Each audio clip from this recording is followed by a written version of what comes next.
ఒక ఇంటినుంచి అత్తాకోడళ్ల గొడవలు చాలాసేపటి నుంచి గట్టిగా వినిపిస్తున్నాయి.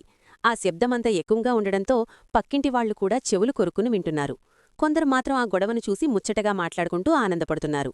కొద్దిసేపటికి గొడవ ఆగిపోయింది. కోడలి ఏదో పనికోసం బయటకు వచ్చింది. అప్పుడు పక్కింటి ఒక ముసలమ్మ దగ్గరకు వచ్చి ఇలా అంది. బిడ్డా, నీ అత్త చాలా కఠినంగా ఉంది. ఇలా కొనసాగితే నీ జీవితం చాలా కష్టమవుతుంది. అది విన్న వెంటనే కోడలు ప్రశాంతంగా కాని గట్టిగా సమాధానమిచ్చింది. మీరు మాట్లాడుతున్నది నా అత్త గురించి. ఆమె నా భర్తకి తల్లైతే నాకు కూడా తల్లే. మేము అమ్మా కూటుళ్లలా ఎంత గొడవపడ్డా మీకు మధ్యలోకి వచ్చి తీర్పు చెప్పాల్సిన అవసరం లేదు. ముసలమ్మ కొంచెం తడబడి, నేను నీ మంచికోసమే చెబుతున్నాను బిడ్డా అంది. అప్పుడు కోడలు స్వల్పంగా నవ్వుతూ చెప్పింది. మీరు నిజంగా నా మంచికోసమా లేక చెడుకోసమా అనేది నాకు తెలుసు. నా అమ్మ చిన్నప్పటినుంచే నేర్పింది, ఇలాంటి మధ్యలోకి వచ్చి మాటలు పెట్టేవాళ్లనుంచి ఎప్పుడూ దూరంగా ఉండాలని. వీళ్లే సంతోషంగా ఉన్న కుటుంబాలను క్షణాల్లో విరగదీస్తారు. అది విన్న ముసలమ్మకు మాట రాలేదు. బుడబుడలాడుకుంటూ అక్కడనుంచి వెళ్ళిపోయింది. కోడలు ఇంట్లోకి వెళ్లి జరిగిన విషయాన్ని అత్తకి చెప్పింది.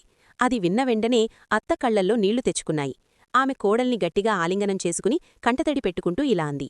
బిడ్డా, నువ్వు నా ఇంటి కోడలు కాదు, నా ఇంటి లక్ష్మివి. ఇప్పుడు నాకు నమ్మకం వచ్చింది. నువ్వు నా కొడుకును, ఈ ఇంటిని చాలా బాగా చూసుకుంటావు. ఇక నాకు ఎలాంటి ఆందోళన లేదు. కోడలు కూడా కంటతడి పెట్టుకుంటూ నెమ్మదిగా అంది. మీరు నా అమ్మలాంటివారు. అమ్మతో ఎవరు గొడవపడరు? కాని గొడవ అంటే ఇంటి విషయాలను బయటకు తీసుకెళ్లడం కాదు.